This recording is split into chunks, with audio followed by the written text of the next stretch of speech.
The Robert Trent Jones Trail in Alabama. What if New Jersey had a Robert Trent Jones Trail? Well, there's 4 courses to make it. Let's go through each course and document where Robert Trent Jones helped design the course. Here we're looking at Hanover Golf Club, where the back nine was built by Robert Trent Jones in 1964. And you could feel it right off the bat because one of the holes there is called the Monster.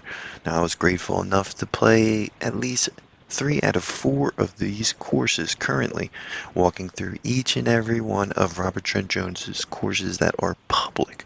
Now, there's definitely some that are private that we're not going to be able to play anytime soon, but right now we're grateful enough to at least have enough to put a list together and maybe even make an argument that New Jersey needs a Robert Trent Jones golf trail that the public can play. It could be beneficial for everyone. But until then, let's take a look at Hanover Golf Club, built in 1964. This course always has packed the punch. It's one of my favorite. Doesn't even get best ratings on Google at a 4.1 out of 5, but it's 6,700 yards.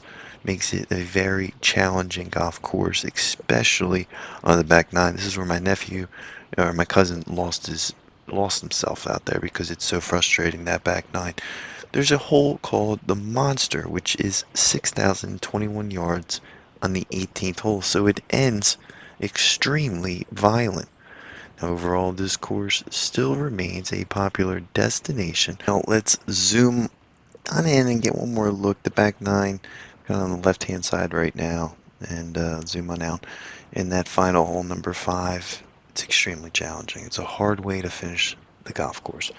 It's now going to move us into Minerals Golf Club, where we can make this list happen here with our second course.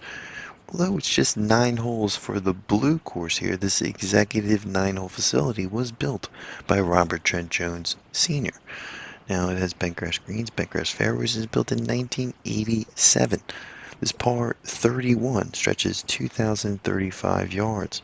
You can get some tee times on Golf Now, and it's not played yet on this channel, but rest assured, it has been noted and will be played hopefully this year. We're going to get up here and play some of these courses. If you're from this area, you got any information, because there's like at least 6-7 courses in that little concentrated town, we'll be sure to be getting up there at least in the near future. By the time you watch this, we might have already gotten up there, and we should have just waited instead of the pictures. But let's look at the famous Hominy Hill Golf Course, built by Robert Trent Jones, and another public golf course that's open for everyone. At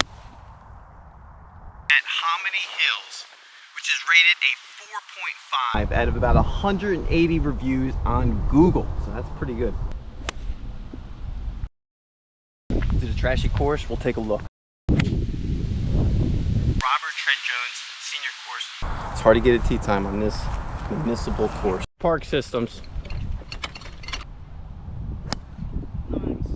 Considered to be the crown jewel of the county courses, mainly because it was built by Robert Trent Jones. Hosted some major championships. We're going to talk about that.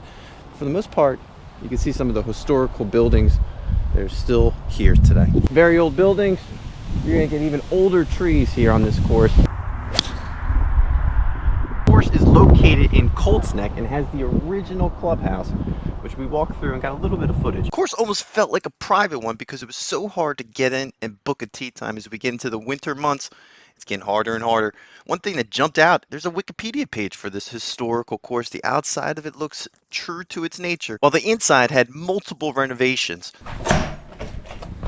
And we're even going to talk about the systems needed in place to keep this course in such great shape. But those historical courses, they've really kind of drained themselves off the green. You can see anything just bounces right into the woods, you will lose it. And wind does play a factor, which separates bad golf from good golf. But look at that. Everything about this is unique and special. Considered to be the #1 public golf course in New Jersey, considered to its website.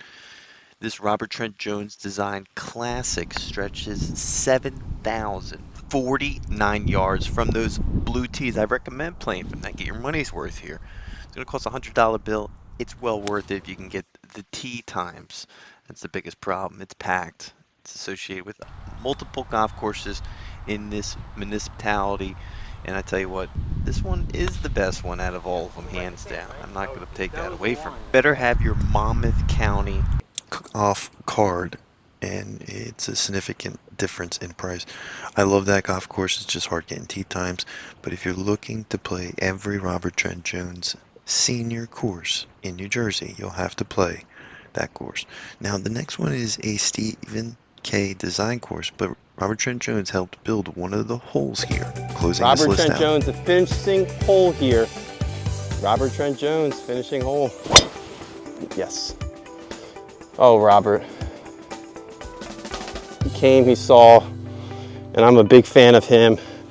R.I.P. You know, he died building this course, believe it or not. Jones did? Yeah, he died in 2020, and the course was finished in 2021. So this last hole was really a signature hole. They wanted, not only was it the hardest hole to finish on, But it was the final hole to finish on. Hopefully this list brought you a little bit closer to maybe the possibility of having a Robert Trent Jones trail in New Jersey. If you're going to have one, this would be it. That's going to do it for our list. Keep a lookout for more videos to come. This is The Parfessor, an independent golf channel focused on fun, affordable golf.